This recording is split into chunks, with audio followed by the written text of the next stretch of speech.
Hi-ho, Barons, and welcome back to another episode of BTV and the last week of the third quarter.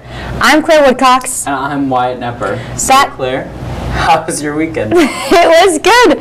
I had show choir on Saturday at Huntington North, and then I went to see John Mulaney at Ball State on Sunday. How about you, Wyatt? Sounds great. Show choir was pretty long, but I found some time to relax. And following that up, let's send it to Claire with the first story. Thank you, Wyatt. In a dominant performance on February 27, 2026, the number 6 ranked Northridge Raiders boys basketball team defended the DeKalb Barons 62-39, marking their 17th consecutive win and breaking a school record of the season. The loss dropped the Barons to 14-9 and ended their 3 home game winning streak. The 2026 matchup was a stark contrast to the 2025 season, where DeKalb pulled off a 43-39 upset over Northridge. Tonight, DeKalb will host the boys basketball sectionals tournament. The boys will face the Garrett Railroaders once again in the first round. Please come support the Barons tonight to victory. The theme will be whiteout.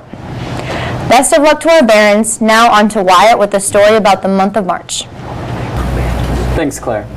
International celebrated throughout March honors the vital contributions, achievements, and struggles of women throughout history and in contemporary society. The 2026 theme focuses on women leading sustainability efforts across environmental, economic, and social justice, highlighting their role in building a healthier future. Today, we're focusing on Jane Addams.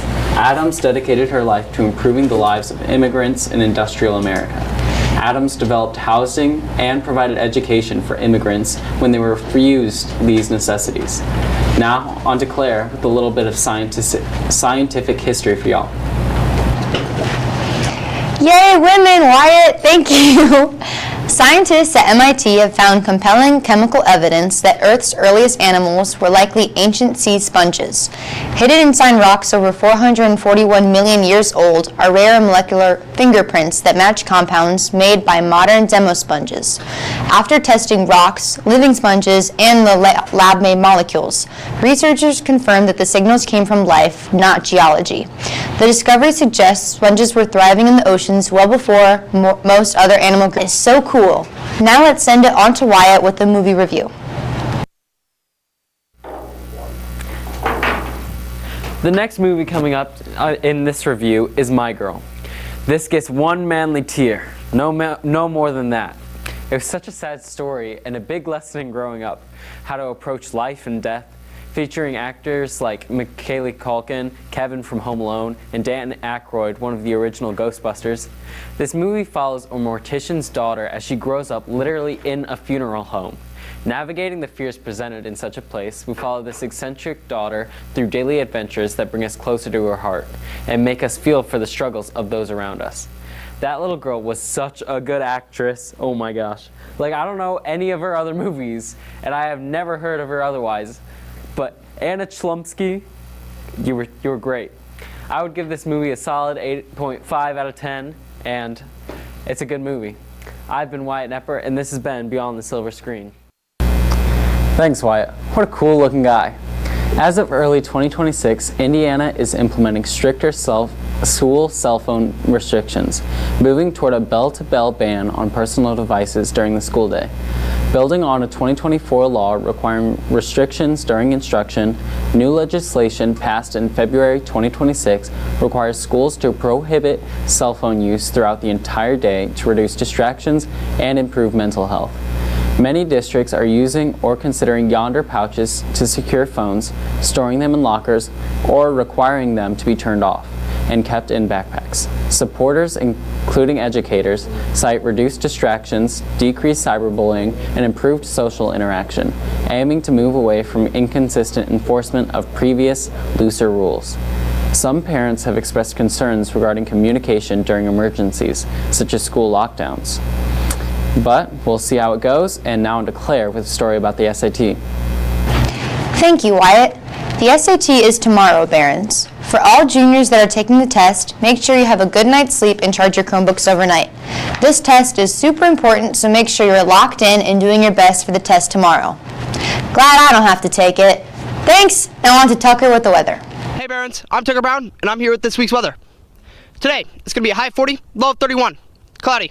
Tomorrow, Wednesday, it's going to be a high of 45, low of 32. Also cloudy. Thursday, it's going to be a high of 57, low of 44. Rainy. That's all for this week's weather, Barons. Now back to the studio.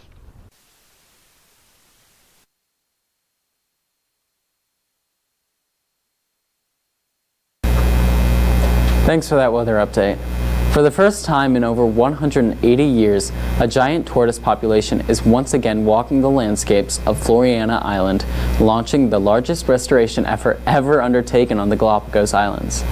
158 juvenile giant tortoises of Floriana lineage were released this week into their ancestral habitat, marking a historic milestone for the archipelago. Driven to extinction in the mid-1800s, the Floriana giant tortoise had been absent from the island for generations. Its return signals and the beginning of a new phase of rewilding under the Floriana Ecological Restoration Project. The project represents one of the greatest challenges undertaken by the Galapagos National Park. Now onto Claire with a story about the DHS Art Department. Thank you, Wyatt. The DHS Art Department will be displaying their art at the Waterloo Library. This is a traveling art gallery, so the artwork will only be on display until March 28th. The library staff will be hosting an opening night on Tuesday, March 10th from 4 to 6 p.m. in the library community room. After opening night, the gallery will be open to public viewing through March 28th during normal library hours. So stop in and take a look at some of the amazing artwork made by your fellow Barons. Thanks. Now on to Sam with This Day in History. Hey Barons, welcome back to This Day in History. I'm Sam Campbell. March 3rd, 1918, Russia signed a Treaty of Brest-Litovsk, ending its participation in World War I. March 3rd, 1877, Rutherford B. Hayes became the 19th president and took the oath privately on March 3rd, and then publicly March 5th. March 3rd, 1931, President Herbert Hoover signed a law officially making the Star-Spangled Banner the United States national anthem. March 3rd, 1923, Time magazine was founded. March 3rd, 1945, Finland declared war on Germany. And that's all we got for today, Barons. Back to the studio. Thanks for that, Sam. Prom is just around the corner. Here's some popular prom trends for 2026. The most popular prom dress colors are dominated by bold, saturated, and high contrast shades designed to stand out in photos.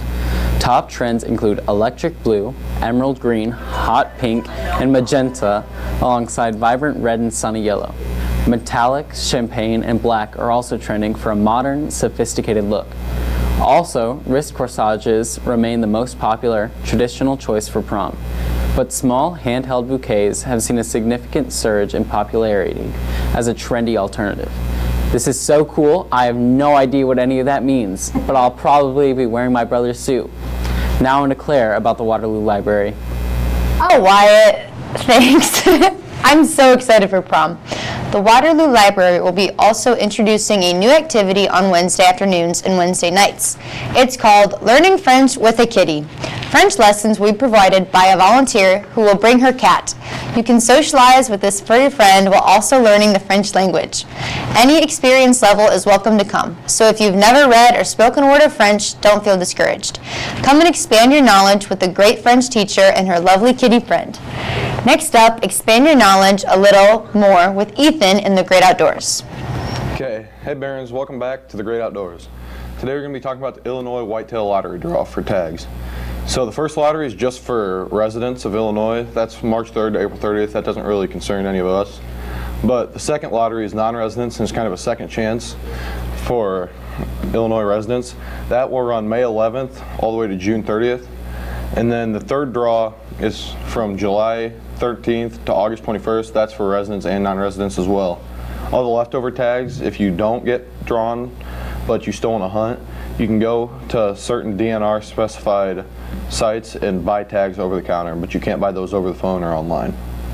And then archery, you've got pretty much 100% chance of being drawn for. There's 25,000 tags available for archery that a lot of people that hunt out of state for Illinois get or apply for an archery tag just as a backup. That's will cost you $411 total with the license and the tags and all of it.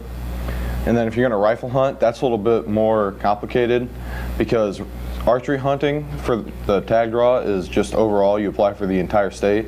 Rifle, you have to apply for certain counties, county by county. And some are really easy to get drawn for, like unknown counties, like that aren't known for their hunting.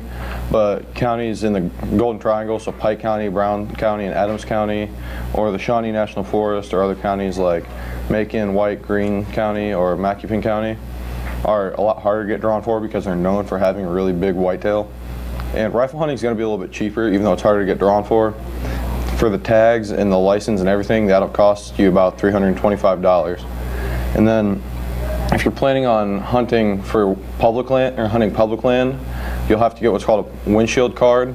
It's basically a permit that you get through the Illinois DNR stating that, hey, I'm hunting this public land, I'm not just here for recreation.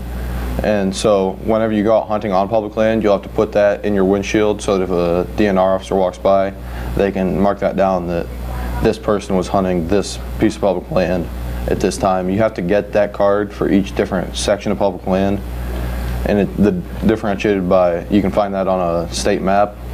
And if you're going to hunt public land, you have to apply for those by February 15th. All right, that's all we have today.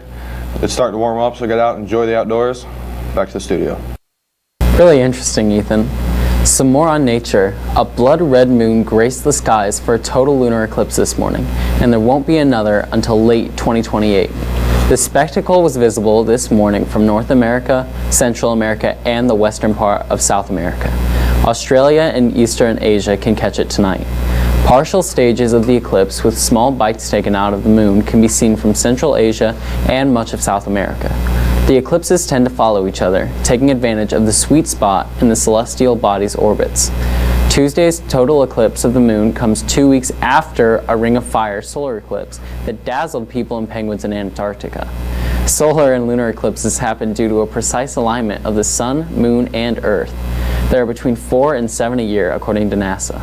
The show unfolds over several hours, with totality lasting about an hour. Thanks, and now let's send it to our favorite segment, Joke of the Day. Hey Barons, I'm Tucker Brown, and I'm back with another joke of the day. You ready for this joke, Claire? I'm so ready, Tucker. Okay, why can't scientists trust atoms? I don't know, Tucker. Why can't they? Because they make up everything.